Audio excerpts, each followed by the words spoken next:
Welcome to LRC Realm Vlogs. Here we have the jaw-dropping and curious things episodes. The Reactors Compilations. Some of these things are mind-blowing. You come up with your own conclusion. So let's get into it. Hey, welcome back, divers. This is the most disturbing video on the internet today.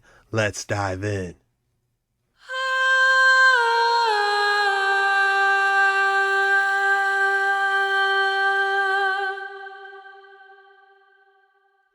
Holy moly, rock and rolly. Look at these clouds.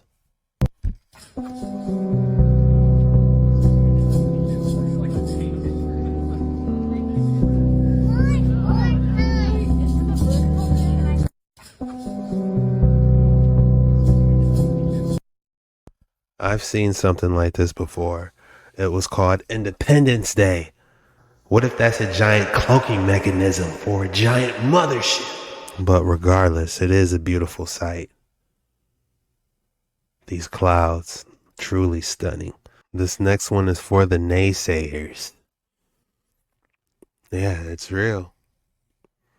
What do you think? The Hoover Dam, Stargate, and Pyramid Theory. Oh, you already know that's right up our alley. Let's dive in. Just like how they're hiding the secret of the pyramid under the Hoover Dam. The U.S. government!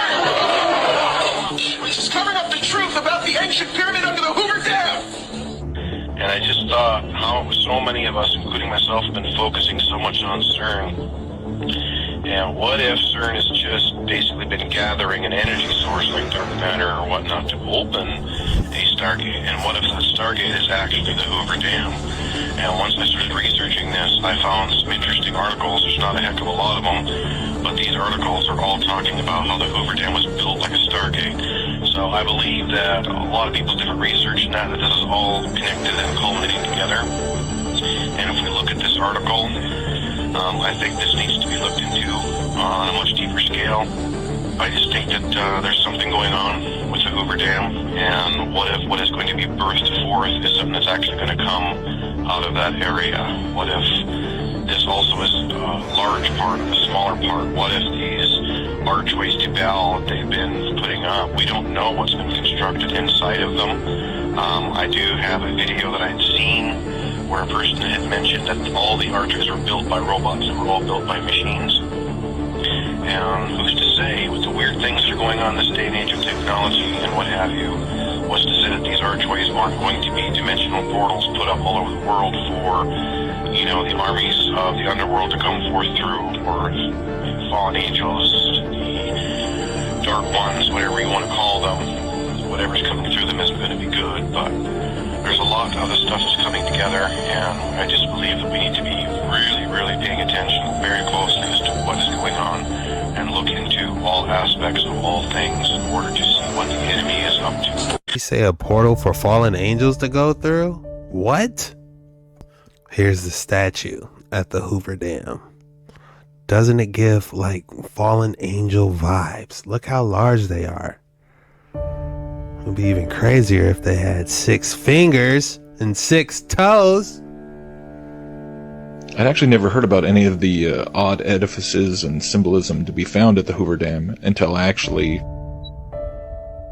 never heard about any of the odd edifices and symbolism to be found at the Hoover Dam until I actually happened to visit there myself about 3 years ago. And as soon as I got out of the car and saw the 2 giant angel statues and the star map and zodiac made out of stonework on the ground, I instantly knew it was something I was going to have to go home and look into some more.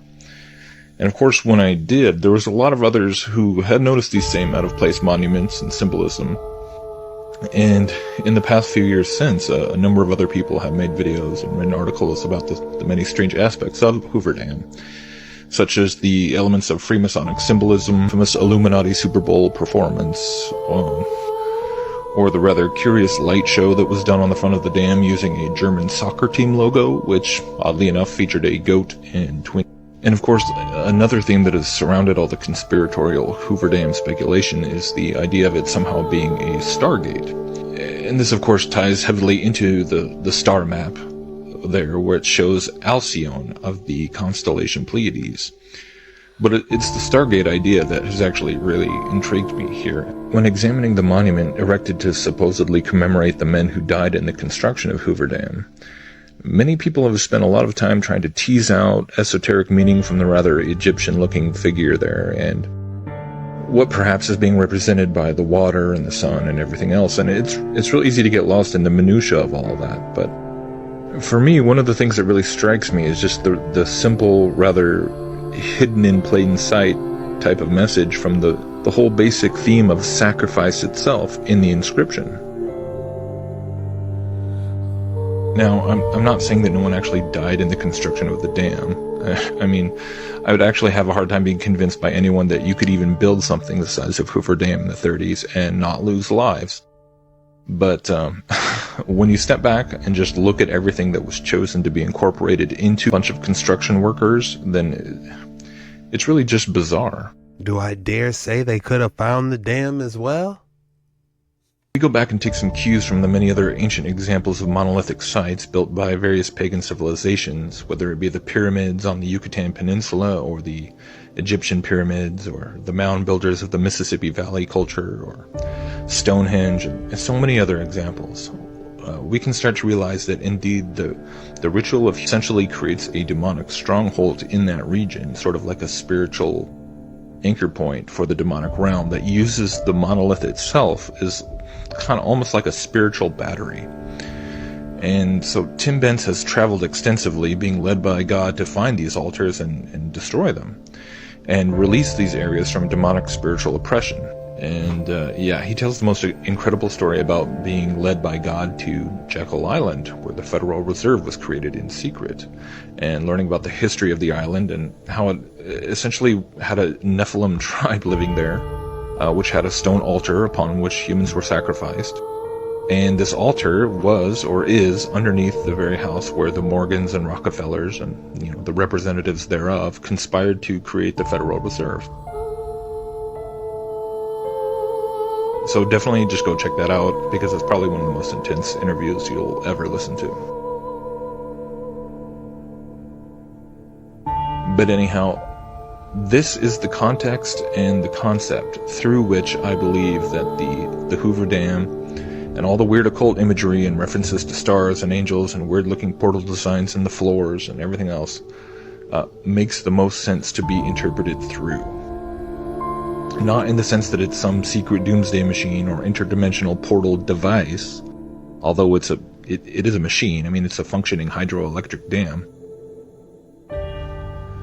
A massive monolith dedicated to the star god Alcyone.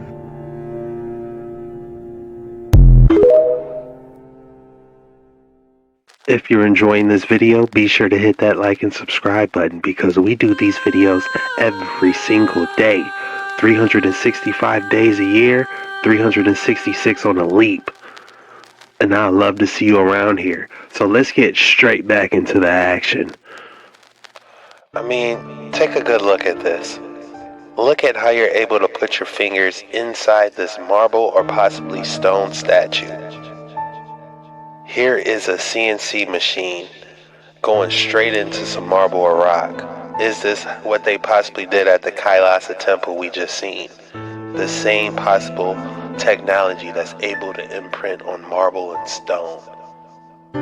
But being able to go behind it and actually put your finger through that is something I can't even fathom, the type of technology that can do that. To go inside crevices behind it, it would almost be like the laser was being directed inside of it, not just surface level.